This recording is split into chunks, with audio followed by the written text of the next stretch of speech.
এদিকে ফরিদপুর ২ আসনের এমপি প্রার্থী শাইকুল হাদিস আল্লামা শাহ আকরাম আলী ধলা হুজুর তালমার মোড় মাদ্রাসা থেকে দোয়ার মাধ্যমে আনুষ্ঠানিকভাবে শুরু করলেন নির্বাচনী প্রচারণা।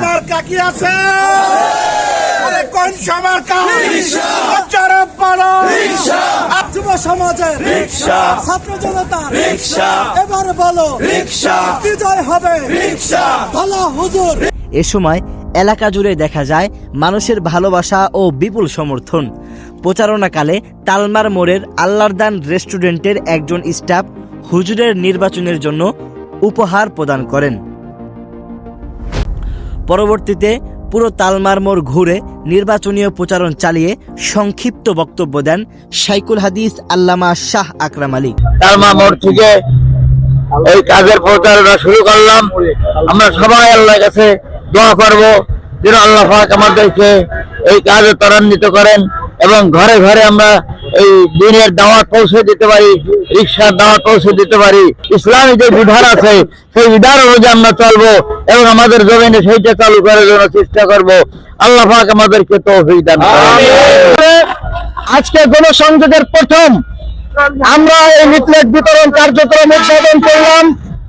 আজকে হুজুর এই তালমার মোড়ে এসে হুজুরের উদ্বোধনী কার্যক্রম আনুষ্ঠানিক প্রচারণা এখানে শুরু করেছেন। আমরা আলহামদুলিল্লাহ। এ সময় তার সঙ্গে উপস্থিত ছিলেন বাংলাদেশ খেলাফত মজলিস ফরিদপুর জেলা শাখার সভাপতি মৌলানা আমজাদ হুসাইন ও ধলা হুজুরের নির্বাচনী মুখপাত্র ফরিদপুর জেলা খেলাফত মজলিসের সহসভাপতি মুফতি মুস্তাফিজুর রহমান সহ 10 দলীয় জোটের নেতাকর্মী ও আপামর জনতা।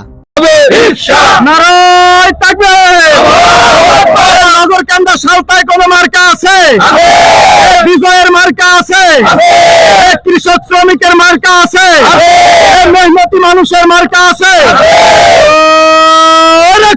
মার্কা দানা হুজুরের, যুব সমাজের, ছাত্র জনতার, 10 দলের, ধানমুহাটের, আলেমুল আমার, কৃষক শ্রমিক সবার এবার জিতবে ভাই, বিজয়ে নারায় থাকবে।